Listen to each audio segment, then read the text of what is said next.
Hi there, I'm Dani, spiritualtherapist.com, and I'm really excited to play with a beautiful, beautiful British bird, and her name is Catherine Edwards. Good morning, good evening, good afternoon, Catherine Edwards. How are you, darling? I'm great, thanks. I'm looking at your sunshine and your beautiful jungle, and I'm in the beautiful British countryside, but you can see by my fire going and all my fast asleep animals, cats on the mat, dogs on the sofa, dogs and things, that it's wet and windy in the UK, but we're used to that. We're used to it. Definitely, and that's why I left. Yeah, exactly. I can't stand the great.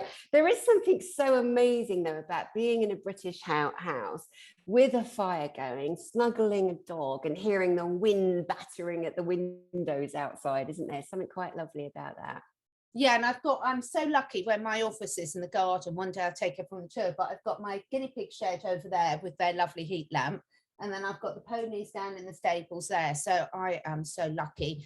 If as a child, if you just said I'd be sitting there surrounded by all these animals, I thought I had, my every dream had come true. Oh, that's so beautiful. And that's one of the things I've admired about you, Catherine, is your kind of holistic animal tendencies, the beautiful way that you can connect and communicate. So are all the animals rescued? Yeah, all apart from one. I've got one lab who is now 16 and a half that my mum bred, called Star. She's absolutely amazing, the most beautiful little creature ever. And all the rest are, but as I kind of like to say, I think they rescue me rather than me rescuing them. But yes, they've all come from all over. I've got a recent one that's come, got 2 cats from Romania now, 2 dogs from Romania. The rest are from the UK, and they're all just amazing, absolutely amazing. So not to, act like it's all so obvious and everybody knows, can you tell us why you were particularly drawn to rescue animals from Romania? The thing is I rescue animals from all over, but I've always been one of these people, Dani, where the animals find me rather than I find them. So I've never once gone along to somewhere and chosen an animal. It's like I'll speak to the rescue home and they'll say, right, this is the one for you, sort of thing. So the reason I decided to choose from Romania is 4 years ago now. I don't know if you can see the picture of the black cat and the yellow lab on my wall there. Yeah. That was my beautiful Rocket, and he was a rescue lab from Ireland, the most beautiful dog you could ever have. And that's him with Pumpkin, one of my cats I've still got. And when Rocket passed over, and he really was, the most beautiful dog ever, I tried to get another rescue from the UK, and quite frankly, a lot of the rescue organisations, I've worked with animals, grown up with animals all my life, they were so awkward to deal with. And then at the same time, I had a friend who was doing a lot of volunteer work for the Romanians, and I didn't know much about it. And when I found out just how horrendous the animal rescue situation is over there, and a lot of reasons, without going into the long, complicated history, but a lot of people who had animals as pets were forced by the communist regime to chuck them out of their houses or kill them. So they ended up with a huge stray dog and cat problem. And when I found out that, I just thought, you know what, this makes perfect sense. I've built up the experience to deal with, animals that might have some special needs. So why not give some of them a home? And it's the best thing I've ever done, because it's not that I ever turned down British rescues. It's just that the situation here is so desperate, and a lot of so not all, because my mum's got one from there, as well as UK rescues. Some of them are fine, but some of them are so traumatized they need people that have got the time and the experience to deal with that. And not everyone has. So it's almost like I could take those cases on, and then that frees up the people that haven't perhaps got that time or experience to take on the more straightforward cases, rescues. So for me, I see it as a win-win. Wow, that's amazing. You touched on the country of Romania there, and there's a lot of attention. There's going to be a lot more attention coming. It's going to be very positive, I predict. But I want to share a very quick story for myself that I watched a movie years and years ago. And in this documentary, and it was about how abused the children are and the mentally unstable and harmed, beautiful children, and they were drugging them, and they were all naked in piles. It's like dead bodies. It was a real plague. And so a documentary was made, and in one of the scenes there was this little being that they all shaved their heads, and this little girl, she was completely naked, and one of her legs had broken, but it was sticking up like this, like that it'd never been, and she was scuttling along on her bottom, and it's disturbed me so much. I made phone calls, I asked questions, I wrote letters, and it haunted me for years. And I really did try to find that child, and it stuck with me. And it was always like a bad pain, a bad pain, a bad pain. I didn't know what I was so attracted to this child. Or anyway, years later, I'm in California, and I'm sitting there reading my book Yogananda, autobiography of a yogi, and this man, very good looking, and this beautiful woman come and sit next to me, but they're reading the same book. So we all laugh, ha ha, look at us reading Yogananda, la la la. Anyway, the man and I became friends. He was already married, he was a good guy. He saw the same documentary. Wow. He was also Romanian, and he rescued that little girl, and her name is Helena, and they had to amputate her leg, but she grew up to get married and to have children. Isn't that amazing?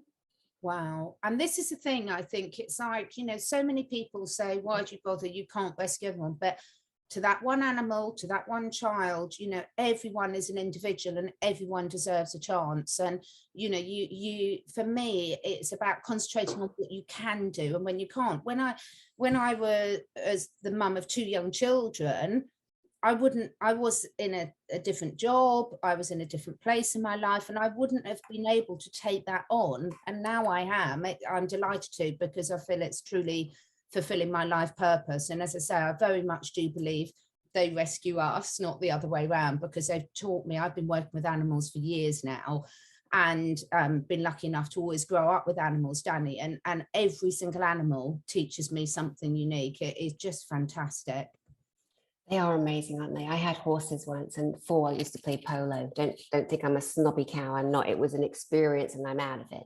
And actually, I didn't like the horses banging their heads together. But you don't know what you don't know till you know it. Exactly. I had one particular horse. His name was Salvador, and he was a bit of a dimwit, but he was so beautiful, and he was very clumsy. He was always tripping. But I remember I drove to the stables, and then if I dared to attend to the other 3 horses, Salvador would pick up his bucket, drop it over the stable door, and then turn around and show me his bottom. And you know what it's like trying to push a horse around through a stable door. They're like, no. He's like, you can just have a look at that, because I'm not playing with you. But they are incredible. So I'd love to know a bit about the horses that you currently have, and why you have them, and what their needs are and their kind of personalities. Well, unfortunately, I'm down to 3 now, because just before Christmas, I lost one of my old boys, Billy. He was amazing, beautiful, gentle. He'd been passed around from pillar to post as a children's show jumping pony. And had taken the brunt of that, and I was lucky enough to have him in his retirement, and beautiful, beautiful, gentle soul. But the 2 I've got left are real characters. So I've got Romeo, who is just coming up to 23, and I got him wild off the New Forest. So when my children were babies, I lost my horse that I'd had for like 24 years, that I'd had since a child, and I lost her, and I was determined to get another one. But again, we were, my husband and I, very busy with work, 2 babies, you know, toddler and a baby, other animals and things. And so my husband had never been horsey, although he lets me get away with murder. And so I thought, oh, let's get pony for the children. You know, we live such beautiful countryside. I knew if I got a great big thing, it would be obvious. And I love ponies because they're so intelligent. And in the New Forest, unfortunately, a lot of them end up at the market. So I had always set myself on a New Forest pony. So I just contacted this amazing lady who, that there's the rules down there, and only certain people are allowed to have ponies running loose. And I said, right, have you got one that needed a home? And she said, well, actually, I've got this lovely little bay, Bobbin, he was called then, I changed his name. Come down to see them, wild on the forest. So the first few times we went down to see them, she couldn't find the herd. And so I was, okay, this is a message from universe. Perhaps I'm meant to have this other grey Muttley. And I said, well, I'll just come down once more. And then there enough, surely the herd came to us and we found Bobbin. And he has just been brilliant, because any animal, like my dogs, like Come and my cats, that have lived wild, they're so in tune, Dani, with their intuition and their wild instincts. They really teach us so much more. And it really has made me realize how much animals bred in captivity, how much our human influence takes that out of them. So Romeo is amazing. And I talk about him a lot in my videos because he's hysterical, because he doesn't stand for any nonsense from me. You know, if I don't go to him in a good energy field, he'll say, no, back off you go, come back when you've sorted that mood out, you know. Or if I'm with him and I'm talking to someone on the phone, he's like, how rude. No. So Romeo is comical. He is absolutely brilliant. The most curious horse, can do anything with him. Absolutely brilliant. And then I've got little Charlie, who is a little rescue. He is about 32 now. He's a little Shetland. Wow. So intelligent.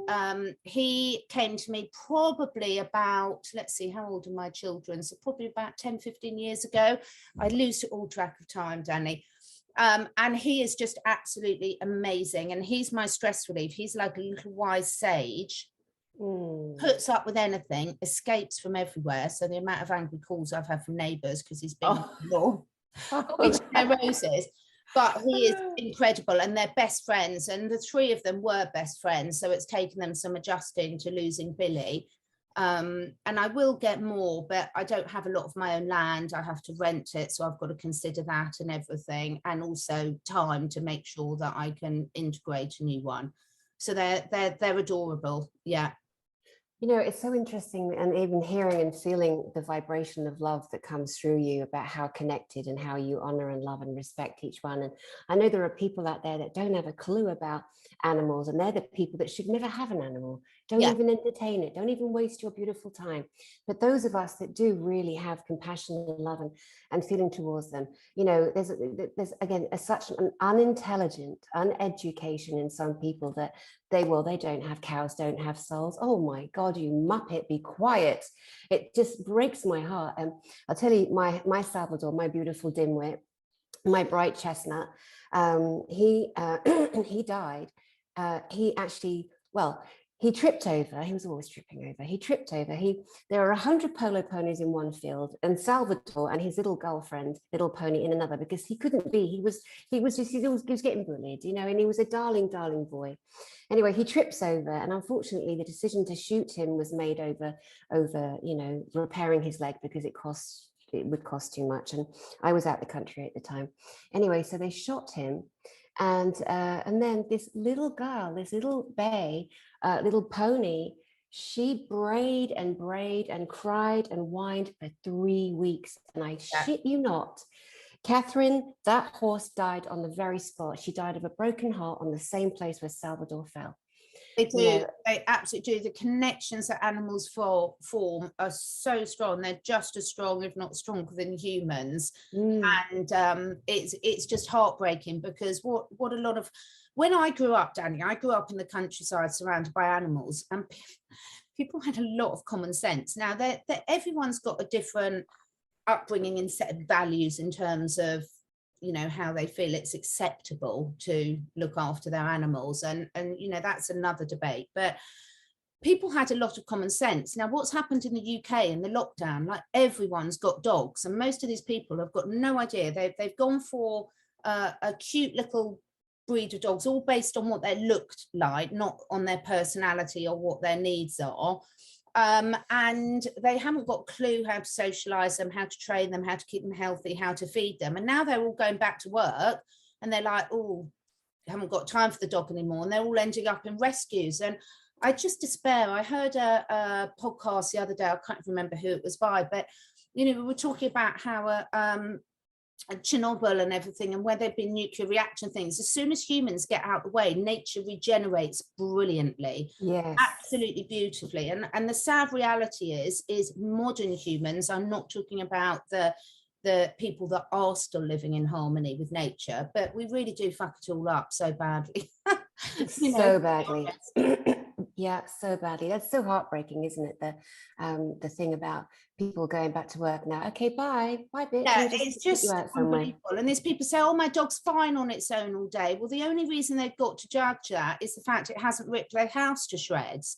But actually, there was a study that was done, a really good documentary a few years back, where they actually put stress monitors on dogs, where all the owners were saying, oh, they're fine on their own all day. And all of them had hugely raised cortisol levels. And the poor owners were completely unaware of it. But dogs are pack animals. How would you like to be? We put humans in solitary confinement as a punishment. Why do we think it's acceptable to do it to our animals? And that's a genius point. I'm sure you've seen these people who have cameras, these pet cams that they can check on their animals at home. And it's really, really hard for them. But sometimes they can pop up on screen, they can shout, the animal can hear them. But yeah, it's definitely something we've domesticated, dogs in particular.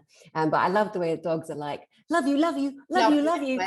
And cats are like, fuck off.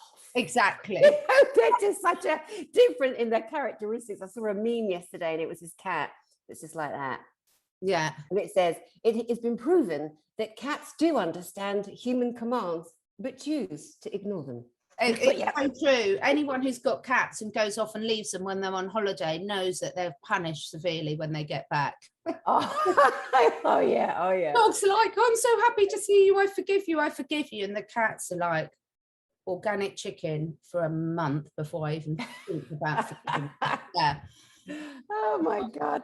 So when you were a little girl, what were the influences around you in terms of connection to animals? How did you realize that you had this bond? I was so lucky. Both my parents were born and bred in London during the war. And my mother was absolutely mad on animals as a child, but because she lived in London and everything, she couldn't really have many pets, and she was always getting into trouble with her mum by bringing back kittens and pretending they were strays and mice and letting them loose in the house and everything. Oh God. My mother was a massive animal lover from the start, and so was my father, but I don't think he realised quite as much until he met my mum. So they were always desperate. And then when just before they had children, when they moved out of London, the first thing they did was get a cat. You know, it was like, that's the first thing we're going to do is get some pets. So right from the word I was born, I've never, ever been without animals. So when I was a baby, we had a great big German Shepherd dog who was beautiful, and a Labrador. And, you know, he grew up being my best friend. I mean, he was amazing.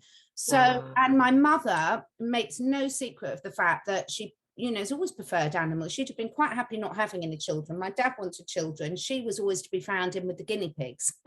So, you know, I get it from my mum and my dad, and I'm very, very lucky because they were the type of person that, you know, would help any animal and any person. So I'm very blessed to have grown up being surrounded by all sorts of waifs and strays. So it's just come naturally. You know, when I was about 7, my mother rescued a whole load of battery chickens. And she was very like us. My parents would move to somewhere that was as good as possible for the animals. So the house was secondary. It was the environment for the animals. So as soon as she moved into the countryside, first thing she did was get some rescued chickens. And my childhood was ruled by these chickens because, one, chickens are incredibly good pets and come when you're called and sit on your lap.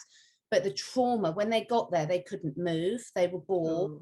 Their legs weren't developed because they'd just been in battery hens. It was absolutely barbaric. And my mother nursed them back, and they lived so long. I mean, when you and I had a quick discussion off camera, and what people think is normal for a pet life isn't normal at all. You know, people think 5 years for a guinea pig. No, they should live to at least 10.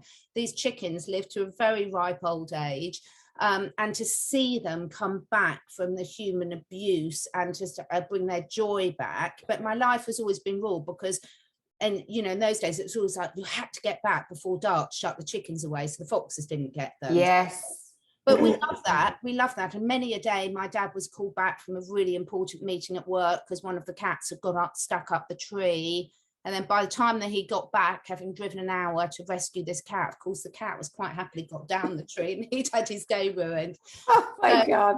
Yeah, that was very normal for me. So I was very, very lucky to grow up surrounded by animals. And I always wanted a horse, and my parents always wanted horses. So when I was 5, and I had a twin sister. My twin sister was the tallest in the class and I was the shortest. And I inherited the only one of my 2 sisters that was just mad about horses. That's all I wanted to do was be with horses. And so my parents sort of said, oh, you can learn to ride. And my dad had never learned to ride. So my dad was 6'4". So we went along, me as a tiny, I was really short for my age, 5-year-old, and my dad as a 6'4" adult, tall and thin. So it was like a comedy show. He Oh. was on the biggest horse in the stables, and I was on the little Shetland. And I was small, I Ah. could under his. And we learned to ride together, which was just fantastic. That's so special, Catherine. What a beautiful, experience to have. That's so lovely. One of the things that we touched on earlier, and also, both are on the same page in terms of being gentle with the people that might see this broadcast, that are pet owners. But we wanted to bring to everyone's attention the gentle knowledge that when you are watching the news and you're being bombarded with negative vibratory resonance and this and that, and your own terror, your own adrenal stress and high fatigue from everything that you've been told is happening, and everyone's kind of really suffering, that the dogs in particular get extremely affected, and they love you so much. They love you unconditionally, guys. They try and take on any of that pain. What would you say to that subject, Catherine? Well, first of all, I know it's really tricky because a lot of the time we do this through habit or change words, but I think if people get into the mindset that they're not a pet to be owned, they're a family member. So they're just an adopted child. In my family, no, normally better looking than the real children. That's people grown up like that. I don't mean it, Joe and Lois, but yeah. So I think when we think of them as a family member, not an ownership thing, because it does change the energy behind the way you look at it. And all I would say to people is your animals are trying to communicate to you all the time. And as you said, Dani, normally with it to dogs, they put your interest as the humans above their own. So half the time when they're suddenly asking to go out and you think it's the most annoying time because you're halfway through the film or the news, they're trying to get you away from that because they can feel what it's doing.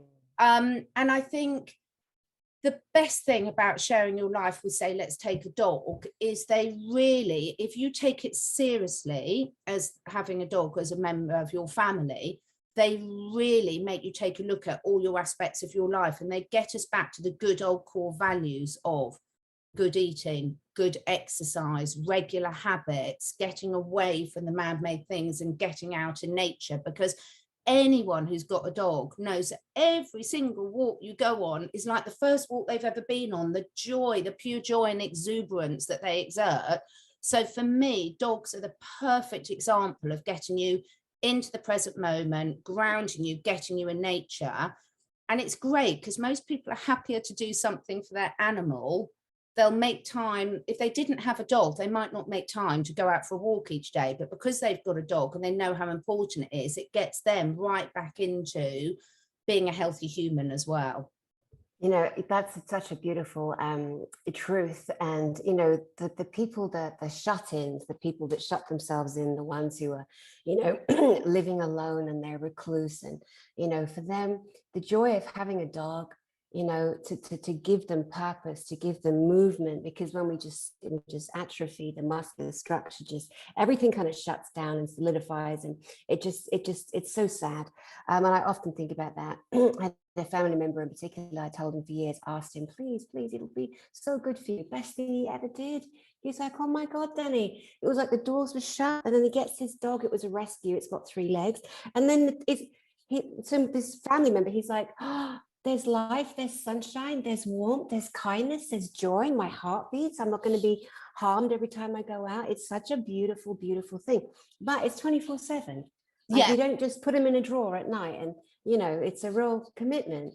And same with cats, because cats need it too, but just a different type of attention and energy. And I think the thing is, anyone who's had children, we know anything worthwhile in life takes effort. It takes thing, but it's a good effort. It's rewarding. It's amazing. And that's exactly the same as sharing your life in animals. I think everything in life, you get out what you put in. And nothing is more true when it comes to the animals in the life. When you really try and see things through their eyes, and you really, anyone who's watching anything you and I do, they're the type of people, they're going to be doing their own research and things, but put as much information about researching what dogs need, what cats need, what budgies, what guinea pigs, what horses need, whatever the animal you're sharing your life with, And so much weight gets lifted off your shoulder, because then you're not second guessing things, and you're just constantly asking questions and improving, asking questions and improving, learning by your mistakes, like we do with everything in life, because animals are incredibly forgiving of our mistakes. And so long as we're making the effort, they're happy. Yeah, that's amazing. Can you remember any kind of first spiritual connections, spiritual awareness, awakenings as a child, and knowing that you have this ability to communicate to animals in the way that you do? Yeah, I mean, when I was very young, we had the most amazing German Shepherd dog called Rocky, and he was huge, and loads of our friends were scared of him because he was enormous, and he was such a gentle giant. And, you know, sometimes dogs like German Shepherds get a bad reputation, but they're just amazing dogs if they're not messed up by the humans. And my twin sister and I used to share a room, and every night Rocky would come in and say goodnight to us, and he was always the first one to know that there was something wrong. And as a child, you know, everyone can communicate with animals. You ask any child, they know exactly what their animals are thinking. It's only when grown-ups tell them don't be silly, they can't talk to you. So I always had this amazing connection with Rocky, and always knew that I could completely rely on him to look after us. He always knew what we were feeling, what every member of the family was feeling. He always knew who to go and comfort, and he was just like the perfect gentleman in your life. So I'd always grown up talking to Rocky, and he had a very close relationship with my parents as well.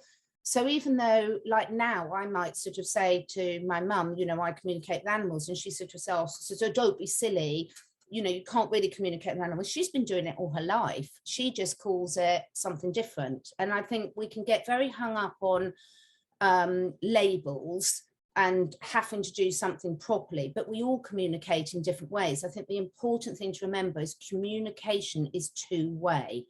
So they're communicating with you and you're communicating back. It's very different to telling. And that's why. So I also remember one of my first rabbits, Smokey, I, you know, knew exactly then he was ill. So I think as a child, it was just completely natural, like it is with most children. And then as you go out into society and get taught certain things by, in a human perspective, are acceptable, I think you shut down. I shut down like other people did, because I just couldn't understand why other people couldn't see. So I was 14 when I was really lucky enough to have my first horse, which I had. I've only ever had her and then the ones I've got now, because I've been lucky enough that they've all lasted for ages. I think Idris has just jumped up the top there. I'm sorry. Did you say Idris? Idris the white cat. As in Idris Elba, that beautiful. Yes, now we didn't name him. He came with that name, and it suits him so much because Idris is a god amongst all cats. He owns the whole neighborhood. He's the happiest animal I've ever had. He's so intelligent. My daughter and I actually think he's an alien because he just appears everywhere, follows us on dog walk. But yeah, that's who he was named after. And he's one of the few animals we haven't changed the name because it suits him so well. And he's incredible. I mean, it's a bit ridiculous. We all bow down to Idris and do whatever, run around after him like anything, because he has that effect.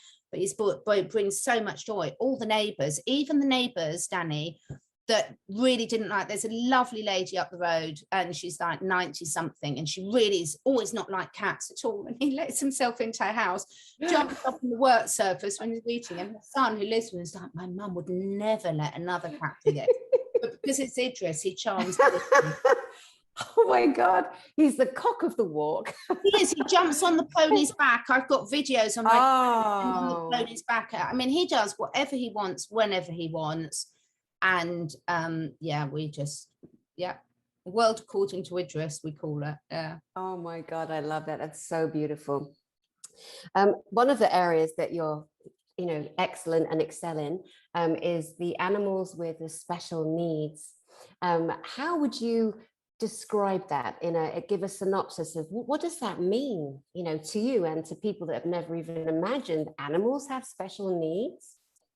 I think the thing is that most animals, like, I mean, you deal with your work, Dani, with trauma in humans and releasing trauma in humans, and most animals carry the same trauma, certainly any animal that's been in a human environment. And And like anything, everyone's definition of what trauma is different. Everyone's got a different tolerance, a different definition. So, you know, nowadays in the woke community, you know, bullying, mental health and everything, it's gone to one extreme. And perhaps when you and I grew up, it was the opposite extreme. You know, we've gone from not talking about these things at all to it's the center of everyone's life, sort of thing. I mean, I'm horrified when I see my friends who've got teenage children, what they're being taught at school, and just no resilience at all. But animals that have been in contact with humans have all had some sort of trauma. Now, whether you call it trauma, you think that's an over exaggeration, but take a dog in the wild. We think it's acceptable that a dog gets taken away from its mother and sold at 8 weeks old. That's what's the standard practices. Same with the kitten. Some are younger, which is even worse. But in the wild, a dog would never leave its mother at 8 weeks old. It would be part of that family pack, and it would gradually be a gradual process. It wouldn't be a ripped away process. And some animals can cope with that really well, like some humans have higher resilience levels and some can't. But a lot of animals have been through a lot of trauma. So let's take a horse, like a polo horse. And I do trigger a lot of people with this because everyone's boundaries, but a polo horse is, you know, they're passed around from pillar to post. They've normally got tack on that doesn't fit them. They're yanked in the mouth and in a high adrenaline thing. So you and I know that fear and excitement set off the same sort of physiological reactions in a body.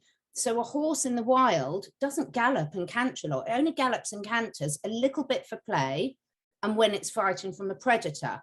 So if you're routinely encouraging a horse to be in that motion, it's in a fear response. Well, so a lot of what we do, you know, that's just one example. Look at the tack we put on horses. You know, you don't see a Native American riding around with the tack that we do. They don't tie their mouth shut. They don't put metal spurs on. You know, they don't pull their horse into a lout line. I mean, if I took you to an aerobics class and decided to tie your body into a certain position because that's what I, as a different species, had decided you should look like when you're doing that activity, I don't think you'd be very happy with me. You know, so it is, most people over the last 2 years have experienced what it's like to have some of their liberties taken away from them. So I've grown up in the UK, I've done quite a bit of traveling, but I've grown up at a time where I've had so many freedoms to do what I want, Dani. I could go to university, I could go off traveling, I could choose what jobs I want to have. I've been in such a fortunate time of growing up in my generation with the opportunities that have been given to me. And then suddenly to not be able to visit my daughter who was in America, to not be able to visit sick relatives that were in hospital, to feel what it's like to have other people impose conditions on you that are against all your instincts. Now, if you think about it, that's what we do to animals in a human environment all the time, with a lot of love in our heart. So most people that have got animals in their life love them to the bits, they're the pride of life. But are they really looking at the restrictions? So if you've got a dog, you're deciding what food it eats, whether it's vaccinated, whether you're putting poisonous chemicals on it, whether you're taking it to groomer, who it interacts with, when it's left at home, whether it's locked in a crate to sleep, all these things that we do from the best intentions. I think the last 2 years have taught us what it's like to have other people make decisions for us. And it's not that great, is it? Do you know, that is a really beautifully well put, well thought out analogy of having people understand how the animals actually feel. Thank you for that. Brilliant. And you're right. Anyway, we've all gone through terrible trauma, and those of us that have lost people during the last 2 years that were forbidden to go into the hospitals, for example, and be with them, there will be a lot of reckoning for the people that made those decisions, because they have created a level of cruelty and harm and anxiety, PTSD in people that will reverberate for some time. There's a lot of blessings in this time. I really feel that, know that, but there's also a lot of real horror, real kind of concentration camp, which is, from my mind, this is part of the global plan. We're all in one giant concentration camps. There are different levels. That one's a bit nicer over there. That one over there, oh my God, they're never coming out. There's so many things. And the attack in the minds of everyone, the animals and the people in this last couple of years in particular, is just so harrowing. And the way that you just put that together, that analogy there, that's so true and will land really well in people, you know, and thank you for that. The children or the child in us is at the most restrictive and has been at the most restrictive. So you're right. So the adults, like, I'm a ball busting bird. I'm out there in the world. I'm going to fucking Costa Rica. I'm going to buy a house on a mountain, and, you know, I'm going to work myself to death to buy it. But all these different things. And suddenly these arse wipes on my planet, your planet, our planet, have gone, no. And then boom. Yeah. And my own internal rage and being appalled and disgusted and being even more of a big mouth, even more pushing back, even more outspoken. So it didn't do one thing to discipline me, because if it serves a purpose where everybody is lovingly coerced but they agree with that coercion and they you know, they learn together and it's all for the good of the people, that's completely different. You know, but not the bullshittery that we've been plagued into. And again, back to your analogy, you put it in the point from the tiny child that is restrained and restricted in every single way without choice. And so we've grown up being restricted by all the idiots that raised us, guardians, and, you know, there are idiots everywhere. Come on, I mean, you know, I've been a idiot myself, and then still am sometimes. But, you know, people who've had influence on my life, let's just talk about that so I don't upset anybody, because come on, you're going to find something to be upset with. I can't believe it. Honestly, the other day I was saying something about coloured or skin, and some woman's all offended. I'm like, for God's sake, the woman I interviewed only wants to be called melanated. That's her choice. I'm not going to say to her, I'm sorry, if you're coming on my channel, you can't say that. No, you do you, darling. I'm proud to have you up. And then so I just delete. But it staggers me that the thing that somebody will get triggered, the neural synapses gets triggered. Oh, she said this. Sit down and be quiet. Have a glass of milk. No, please don't, unless it's almond. But yes, oh my God, right? Oh my God, it's like. But this is mental warfare. This is psychological, mental, emotional warfare, all wrapped up in different layers and layers that people are sitting there and they're going off like bombs, time bombs, getting triggered, attack. And then, you know, the shitheads at the top that run the planet, they couldn't care less. They want as many people in the world to suicide, to leave, to attack, to cause as much grief as possible, which obviously impacts our children, which obviously impacts, you know, our animals. And you know, at this time, like I said to you, you know, I look at people. I saw you on the Mark Attwood show. I'm like, I like that girl. I want to play with her. And she's British, and she loves animals, and she's spiritual, and she's connected, and she's got a big gob, and she drinks wine, and she speaks her mind, right? All of the above, yeah. Yeah, but we're warriors, you know, we're love warriors, you know, we're like, no way, Jose, we're not having that. We're not having that. And the other thing inside of that, Catherine, and I will come to a close in a second because I've been speaking for more than 2 minutes, which actually is quite normal. But there are so many people that, for example, they'll fall in love with Catherine Edwards. Catherine Edwards says this, and this, and she's teaching and she's, you know, bringing people on and everyone's saying, and then someone else comes on and Catherine Edwards says something slightly different. She herself is growing too during this time, and she's found something out about somebody maybe, or she's not happy about this procedure. She had no idea. And then all of a sudden, the person's like, you know, it happened to me. I did a broadcast with this beautiful man. He's called the Tattooed Spirit. He's a brilliant tarot reader, very grounded, very technical. And we decided to share our favorite books because people keep saying, what should I read? What program should I do? I'm like, let's just share our books, Jess. So we get on and we share books. And one of the books I shared is a massive tome by a man called Manly P. Hall. And Manly P. Hall was a Canadian, and by the age of 26, he'd written this book. And it is a covering of every single icon, every symbol, every legend, every angel, demon, daemon, everything that we've ever heard about and every religion is in this book. When he wrote that book, the Masons, the Freemasons, were so staggered at the brilliance of this man, they ordained him in at the 33rd degree. So in Masonry, for those that don't know, there are certain degrees. When you're a Freemason, you start with the whatever. Most people don't get past 5. Only a handful on the planet get to the 33rd degree. And then I'm not even going to go into what happens at that point. But Manly P. Hall was given and ordained a decree of the 33rd degree Mason, which is massive. So I mentioned that because I know that. And somebody just had to write, the Masons, you know, and then it's like, for goodness sake, there's a literal response that some people have that won't allow them to own a body of information, because they've heard one thing here, it's gone into a neural pathway, it's created itself, it's a program, it gets triggered, and then they shut down. It's like, no, missus, open your mind. Exactly. If you get triggered, look at that. Why are you triggered? Why are you triggered? So what would you say about that big blurb I just I think it's something I want to invite you back and have a whole talk about this, because it's something I've been on. There's so many things I've trained my mind on over my life. So many things. When you know better, you do better. And that is that. And you know, people say to me, you know, this, yeah, I did think that. And at the time I was doing the best with the limited knowledge I have. Now I know differently. What the hell is the point of going through a life journey if you don't learn on that journey? How boring would our lives be if we knew everything right from the start? What's the point? What would be the point in any of it?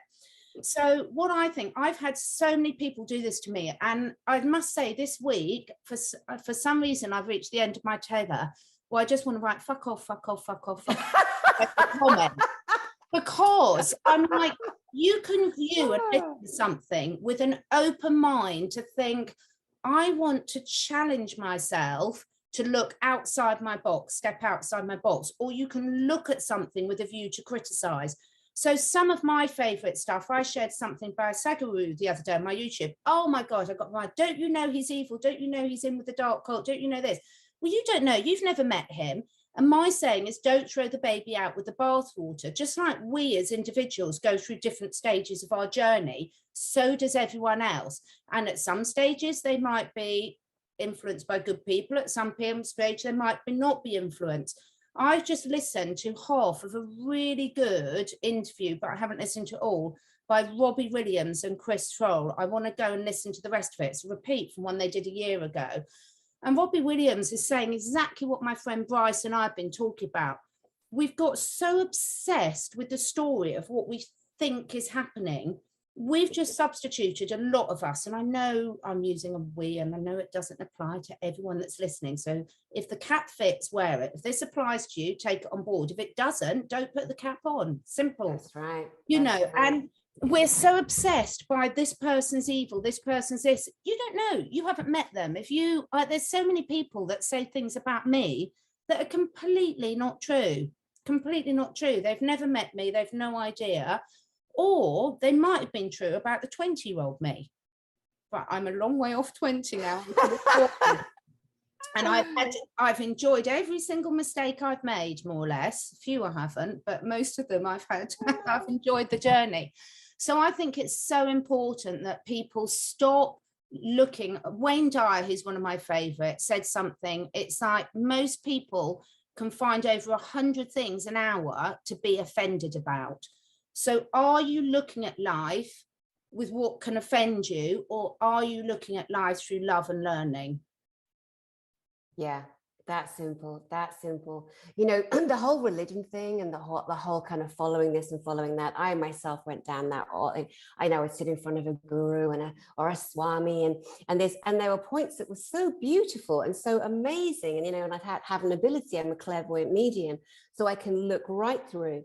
I can scan behind, in front, inside. Always had that ability. I can listen, clairaudience, claircognizance, clairvoyance, and you know, I think it's really important for us to try on different aspects of this beautiful human codex that we're all part of, you know, and in doing that, we'll feel and find things that resonate on a cellular level. But I also believe that, you know, for example, when I was sitting in front of this Swami years ago in LA, of course, in Los Angeles, Hollywood, not. This man, he would say the most extraordinary things. And I would sit there thinking, you are the biggest Billy bullshitter, but you've got this really loving, charismatic way about you. And I don't think he was a fiddler of any kind on other humans, because, you know, some of these people abuse that leadership status. And then one day I'm looking at him and I thought to myself, you know, you're going to have to wind this whole deal up soon, because you can't keep going, because that train's got to stop. And you know what he did? It was so funny to me, and bless him too. I do feel a bit sorry for him. He ended up saying to people, on this day and whenever, I will turn into light and you will never see me again. And on that day, he turned up on camera wearing a suit and a tie. It's like, hello, my name's David.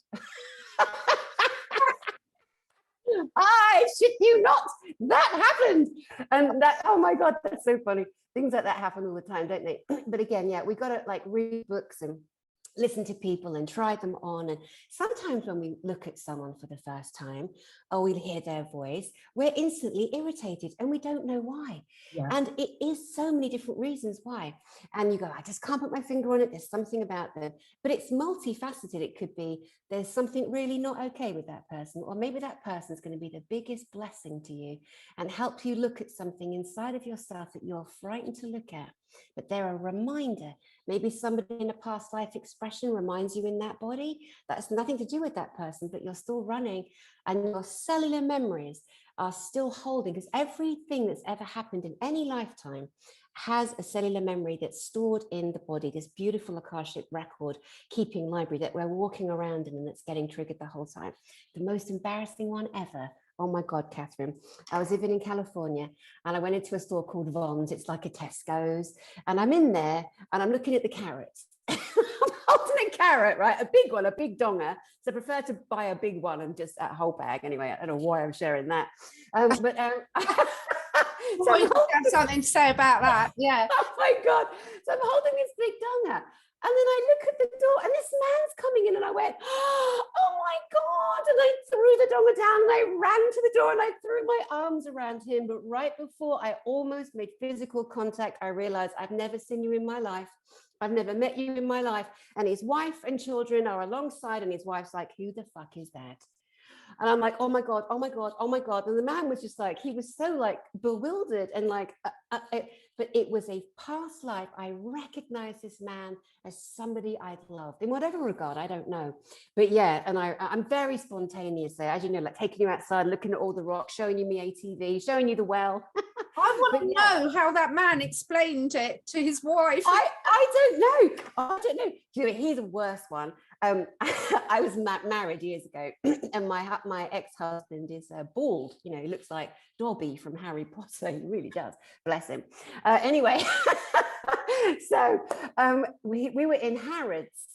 You know, Harrods, the department store. For you that don't know, Harrods is like, it's the poshest department store in the whole of Great Britain. It's got many, many layers of many, many treasures. It's a real, real joy. I've always loved going there, regardless of what dark, satanic. I don't want to hear it. Yeah. It's part of the British tapestry, and it was a place that a lot of people have enjoyed going. And so my husband and I were in there, and he's like, right, I want to look around, meet me here in an hour. I'm like, okay, great. And I'd been asking for an upgrade on my little tiny engagement ring because it was too small. I've got big hands, girl. I've got big piano playing hands.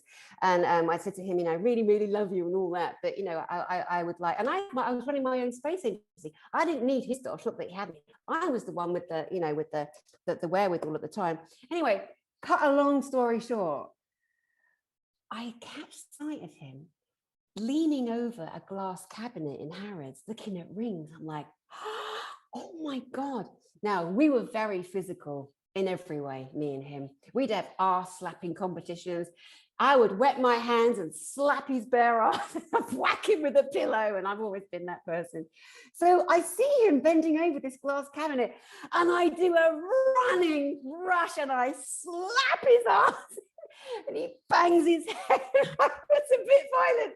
And then this 80-year-old man turns around and looks at me. And he's like, I'm like, oh my God, I'm so sorry.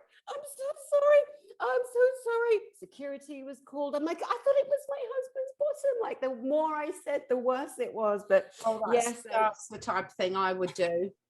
God. Yeah, it's like, yeah, we suffer with foot in mouth syndrome, or we just you always know if I'm talking about it, you will be standing right behind me. I guarantee it. It just happens all the time.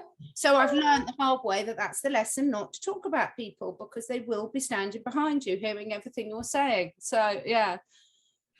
Oh my goodness. Yeah, I just think I think people take things too seriously. I know life is serious, but if you can't have fun about it, you know, I grew up with Benny Hill and Kenny Everett.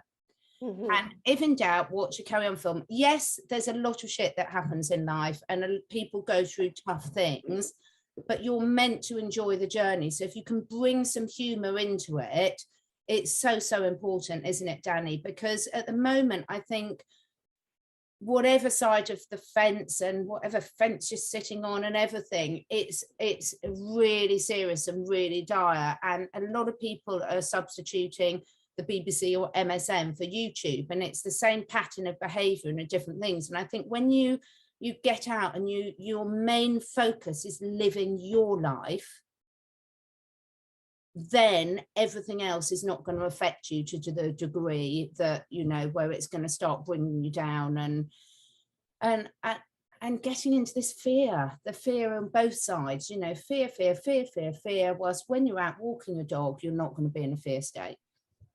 Yeah, see, even when you said that, because our cellular memories in this lifetime too, like my body took a natural breath in, the reminder, the being out in nature, the connecting with Mother Earth, Pachamama Gaia. It's so beautiful. And you're right, you know, I don't like labels at all. And when we were chatting off camera earlier, you know, I see this like, here's all the Trumpers over here.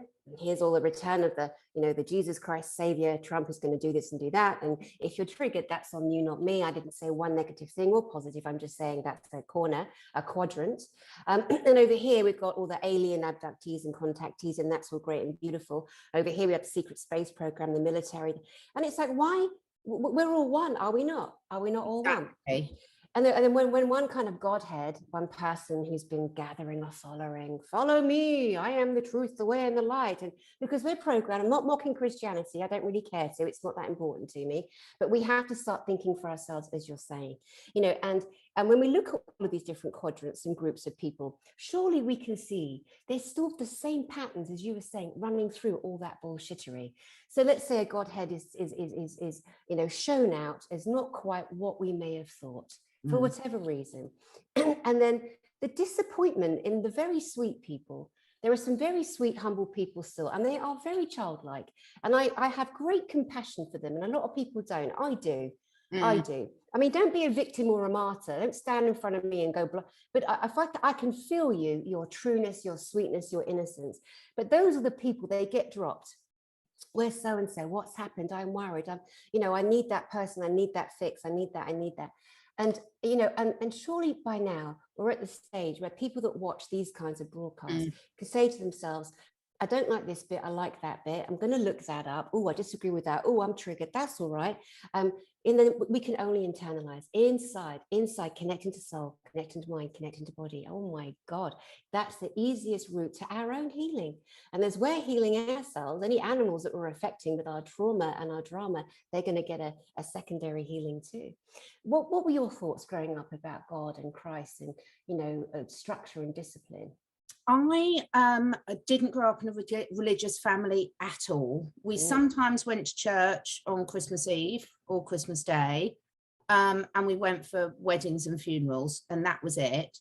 I can remember really infuriating my religious studies teachers at school because, yes, I could memorize the Bible, but I didn't believe any of it. Now, that doesn't mean I don't have a connection with my God, which is Mother Nature. You know, so my spirituality is Mother Nature, whatever you want to call that. So I didn't have any sort of religious, and in fact, almost to the extent where, yes, at school we were taught it, but it literally went in one ear, out the other. I had the type of memory at school where I could remember anything and get 100% in an exam, and then if it wasn't important to me, I'd forget it the next day. And the things that are important to me, I've remembered for life. So it's been one of the most interesting things, actually, because to my family, not that my family watch anything that I do, but if occasionally they do, to have a little giggle about me, one of the most triggering things I can do to my family is talk about God. But for me, it is hysterical, because it would like send this ripple of like ridicule through. But actually, they've all got a real connection with Mother Nature, all of them. So it's the word that's triggering them. And sometimes we use words just because we can't be bothered to spend half an hour explaining something. So I have felt, since I've been on this journey for the last 2 years, more of a connection to source than I've ever been aware of. I've always believed in reincarnation and things like that. But as I say, I'm not attached to any religion. And I think that whether it's history, whether it's religious books, they've all been tampered with. So I look at the message behind it rather than take anything as truth. So yeah, very, very little, no indoctrination in that respect at all. Thank goodness. And it gives you such a free mind and a free thinking aspect. And then, like you say, you found your own way to what you're calling source, which is beautiful, because obviously we are soul bonded with something. We didn't just pop out of out of an explosion. And that's always made me laugh hard too, like the ridiculous. Hysterical. Although I must say, I was really gutted when I found out that we didn't evolve from monkeys, because I've always wanted to be a monkey, and wanted a monkey's tail. And now I'm thinking, oh, we probably didn't. That's a hard pill for me to swallow. I'd like to be very closely related to a monkey, but I'll have to deal with that in counselling. Oh my God. Well, there are some people that say that the lineage, the Homo sapien, the range from the ape to the caveman, etc., that Darwinism theory that we were given. Actually, that's the evolution of the Yeti, the Bigfoot, the abominable snowman, the Sasquatch, who I have come to understand is the most beautiful, the most advanced human. And those, of course, that have never heard that concept will laugh and titter, because they've got no other mental reference to draw from. And that's what we do. Such is the human psychology, the way that we are kind of set up, programmed. Ridicule, aren't we, Dani? I mean, all my scientific friends, who I love to bits, by the way. So I'm a biologist, and I'm still in contact with a lot of my biology friends, and they are lovely, lovely people. But the ridicule, it's the first point of defense is ridicule. And I just think it's the lowest form of intellect, because if you're not open to exploring, what do you think science is if it's not questioning, proving, and every theory then gets, you find out more information, and so you drop that or adapt it and everything. So I just don't get this ridicule. I don't get that people aren't even able to have a good old-fashioned debate about something. It's like, I've learned that from somewhere really important and I will not deviate. Well, that's not science. That's brilliant. So what made you become a biologist? Why did you pick that subject? I just love everything about life, whether it's plant, whether it's animals, whether it's the soil. I mean, my fascination over the last 10 years has really been in the soil and the microbiome of the soil and the communication networks of plants, and how that translates into everything that's with ours. I can't stop being here. You see, I've got 2 cats now. They're enjoying our conversation. The dogs are too. But yeah, I'm one of these weird people. There's been a lot over the last, again, few years of ridicule education. I had a really good experience through education. I had parents that didn't have the opportunities of the education that I did, and I'm very grateful for the opportunities that I've had. And I didn't feel restricted by my education, because I was always that rude child that the teachers moved to the back of the class because I kept asking too many questions. So I didn't have a bad experience. Having said that, I can see a lot of my friends did, because when I was at school, they hadn't diagnosed dyslexia, for example, so you were counted as thick, and that was acceptable. So there was a lot of people who were at the same school as me who had a really bad experience. I was lucky enough to have a really good experience. So I was the first person in my family to ever go to university. And I just was really grateful for that opportunity. And I loved it. I love learning. There's not a year that I've been alive that I haven't, but of course, self-study, you can choose what you study. So I get a little bit triggered by people that say, because my belief system and my life experience in this current bodysuit is that you get given an opportunity and you choose whether you're going to take it as a positive or negative. So I was very lucky to be given the opportunity to go to university at a time when a lot of people didn't, if they didn't have a lot of money and things. And therefore I've met the most brilliant people there. I had the most brilliant lectures. I never felt I had to agree with them. I never felt that, because that was my mindset that I went into it with. So I didn't feel brainwashed in any shape or form. So, you know, whether I was just lucky or whether I went into it with a different attitude or a combination of the two, I don't know. But I take that, I listen to loads of people. I get so much criticism for a lot of the people I talk to, because everyone assumes that I'm going to agree with everything that's being said. There's a difference. If I invite a guest onto my show, I want to hear their opinion, and I'm not going to interrupt and disagree with everything, because I'm no, what makes me think I'm any more right than they are? I want to know, because I'm looking to expand my consciousness. It doesn't need to, I need to agree. There's been things that I haven't agreed with, and then 2 years later I thought, oh, I see what they mean now. I just didn't get it before. Now I get it. It might take me years to get to that stage, and sometimes I never agree with them. But it doesn't mean I'm going to be rude to someone I've invited on to talk to, because I've invited them to hear them express themselves, not me project myself on them. Yeah, you are so right. That's such a clever point as well. You know, there are people that, you know, need a fix. They might say, get, really, really, they need their fix of Catherine every day. Catherine, Catherine, Catherine. And then they watch you and we in therapy, we call it an adrenal payoff. So they'll watch Catherine, they've heard her dulcet tones, they've raised the light frequency in their cellular structure because they've decided to create this program where Catherine has to be part of the day. And then all of a sudden, Catherine's not there. It throws them into panic, and then it creates a negative response. Then the next time they see Catherine, they're pissed at you. Yeah. You don't really know why. It's not conscious, it's unconscious. But because of all the thought fuckery they had themselves, all that internalizing, all that need for that drug, that adrenal high, that adrenal payoff, they've created something internally.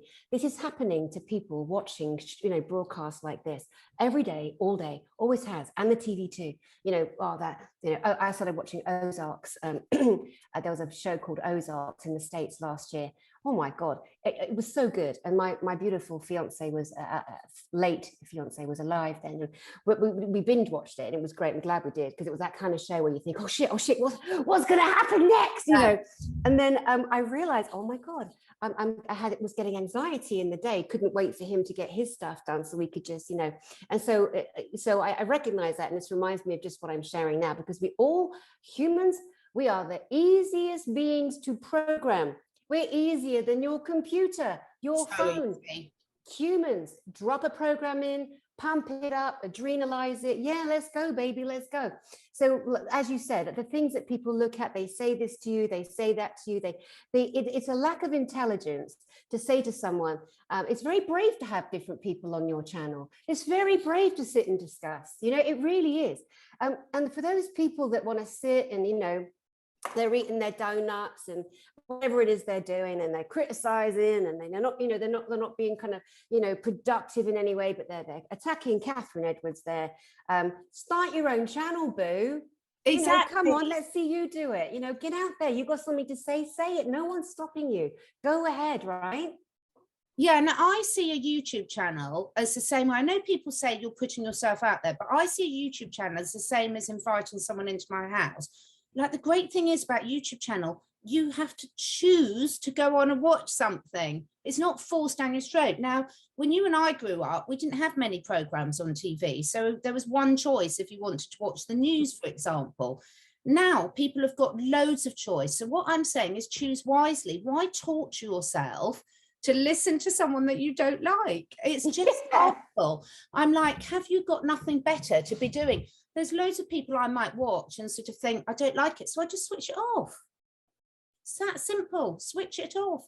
And I think it's a modern day problem of people that have too much time on their hands. You know, I'm quite frankly, if we were still out having to forage our own food, cook, when I grew up, it was a full-time job for a mother looking after a family, because we didn't have big supermarkets. This is how old I am. You know, you went to the greengrocers, you went to the butchers, you went to the hardware store, you didn't have dishwashers, you know, most people didn't have tumble dryers, you did everything manual. The children walked everywhere if you were lucky enough to live near school and things. And I know it's not, I'm not saying that a lot of modern day things aren't an advantage, but we're so spoiled now, a lot of us. Anyone who's sitting here watching this YouTube channel, I think we're all spoiled, myself included. You know, it's me sitting there in my office in the garden with my lovely animals and the ponies down there. I am spoiled as you know, as anyone, but I'm going to make the most of it. I'm not going to have these things in my life and not appreciate it. I live in one of the richest areas in the UK. It's beautiful where we live. We're an hour commute to London. A lot of people are lucky enough to not have to work.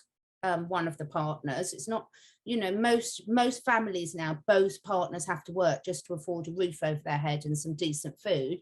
Where I live, there are a lot of well-off people and they're bloody miserable. I'm like, if we've manifested this life for self, I put my hand up, I have got a wonderful life and I am really grateful for it. And I know a lot of people are in a lot of different things, but how does it help them if I'm miserable? At least if I've got these blessings in my life, I can be grateful for them. And also, you know, you've worked for everything you've got. I really have. Right, most people do. And you don't have to justify or apologize or explain. If somebody has that aggression towards you, like, you know, I've had people attack me my whole life for being blonde, for being blue-eyed, for this, for that. It doesn't matter. There's always going to be some moaning Myrtle out there, some miserable Mike, you know, that has to have a go because there's something so sad inside that person, angry, rageful, dysfunctional, from whatever. And some of the wealth, like playing polo, and even myself, I don't go into that story, but you know, I've been around a lot of extremely wealthy people in my entire lifetime. And the polo playing arena, they call it the king of sports.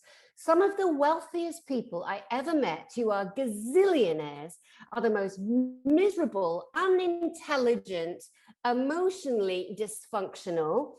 And I'm like, Jesus, I am so glad I don't have your life. Yes, that's a judgment, and I'm really good with that. One of the wealthiest men I ever met, I was keeping my horse at his stables at one point, and he invited me and my former husband to come and have an egg sandwich with a few other people. And I was sitting watching the way that the people around the table were kissing his ass. And I'm like, you know what? I don't need to be in this gang.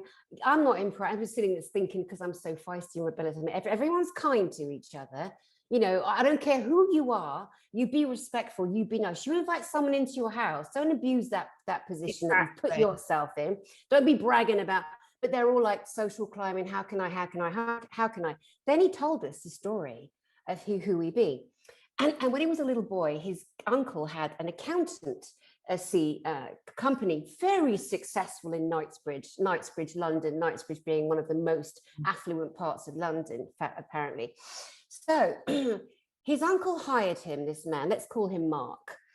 So Mark goes along as a young boy and he's learning how to be an accountant and he's very proud of himself and dressing up in a suit every day. But something happened and Mark gets fired. So Mark is so angry and so revengeful that it took him years, but he ended up buying his uncle's company from under him. And then on the first day of ownership, sat in the boardroom, called his uncle in and fired his uncle. Now there is a saying in life, and the saying is, look at the mark of the man. The mark of the man, they will show you who they are.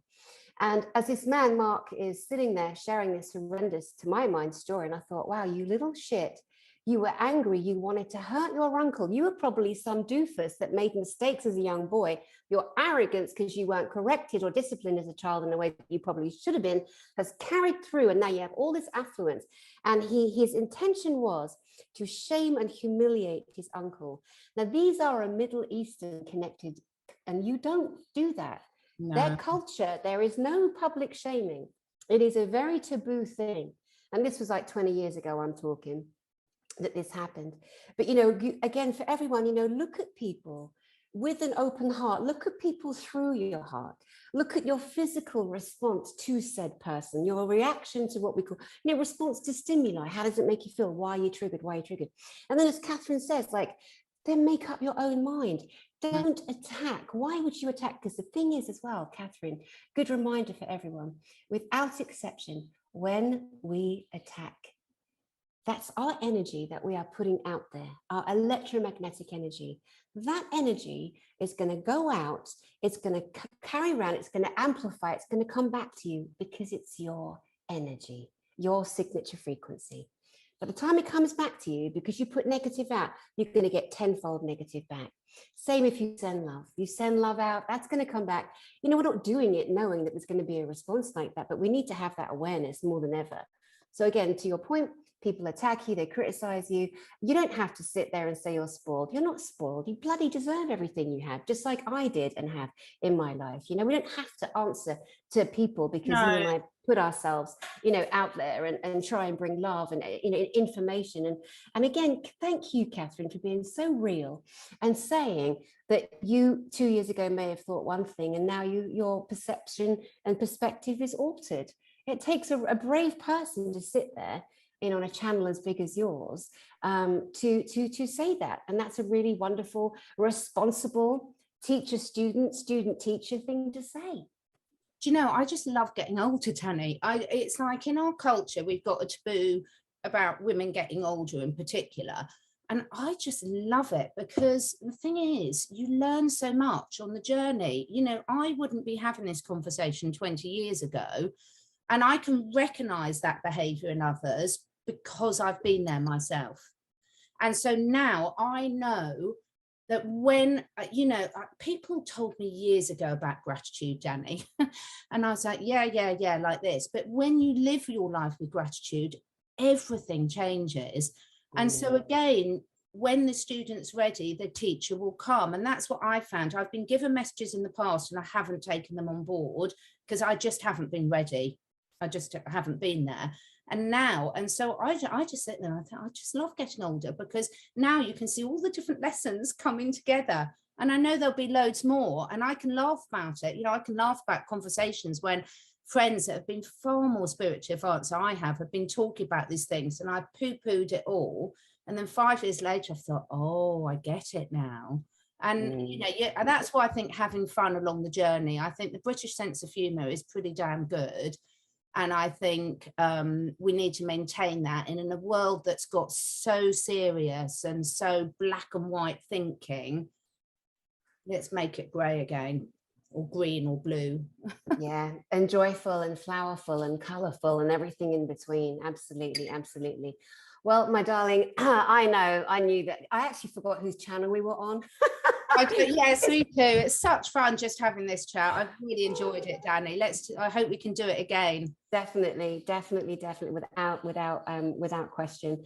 Yeah, Catherine Edwards, you are a joy to behold and to listen to. And I just want to thank you personally for everything you've done and you do, and for the information that you bring and the people that you bring on your show. Like I told you, I saw you with Mark Attwood, who I love. I love that man. Mark, I love you. Let's get married. Just kidding. I do. I love him. Isn't he? He's so great. Yeah, he's so funny. Yeah. Yeah. And again, British humor. He's another Brit for those that don't know. And a lot of people do know who Mark Attwood is. And he released another of his beautiful poems the other day, made a video, and he's such a funny man. And again, for those of you looking out there for more uplifting, you know, kind of information to help you grow in this time that we're in, I would definitely recommend Mark Attwood's channel.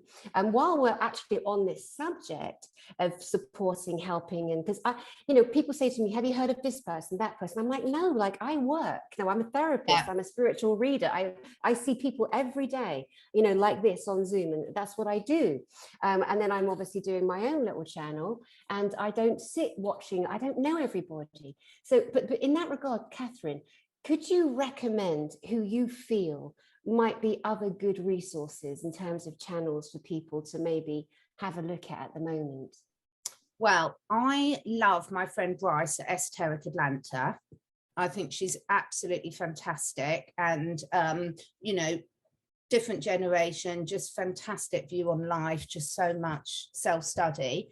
I also really love my friends in Australia, David Cohen, who's got a small YouTube channel, but he's just fantastic and a really calm, grounded energy. And Medina, who's got a Rise Humanity in Australia as well. So I would say for me, those three really stand out to me because they just bring something very different and very real, and like you, they're all doing their own thing. They're not particularly, they're very authentic, very honest. What you see is what you get, but they're really evolving on this journey. So those are the three I'd like to give the shout out to, and I really apologize if there's someone I haven't mentioned, but just off the top of the cuff, those three.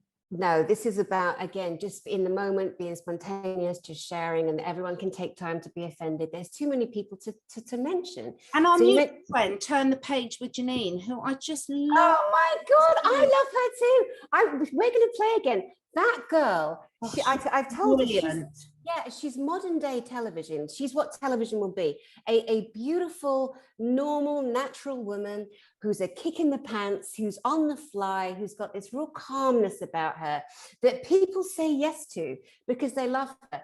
I did one little show with her recently, me and my friend Elena Danan, and we're both going on separately to play with Janine. I think I'm on with her next week. Yeah, she's amazing. I really just like her. And there's loads of others. I mean, you all know sort of the others, but those ones are particular for me because these people where the more you get to know them, the more that they just shine so bright. And I think that I just feel so lucky to be having these conversations with people. It's fantastic. And I just got halfway through your Sasha Stone one, which is bloody brilliant. I'm going to go listen to the whole of that. That is phenomenal. I mean, he is amazing. So yeah.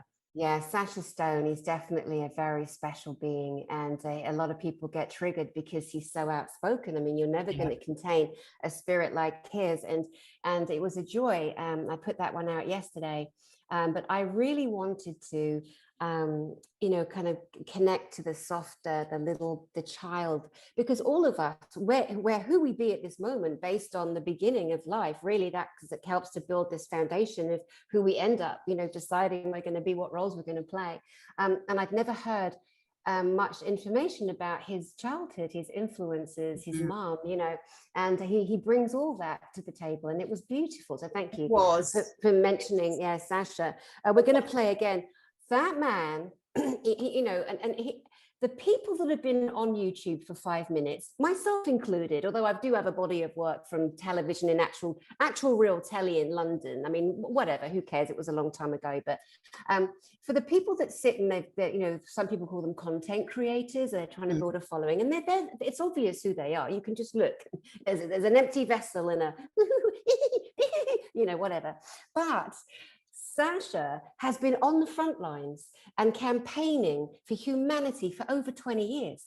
And there's such a body of work and a legacy. He's been around the world. He's sat with kings, queens, presidents, this arsehole and this wealthy bastard.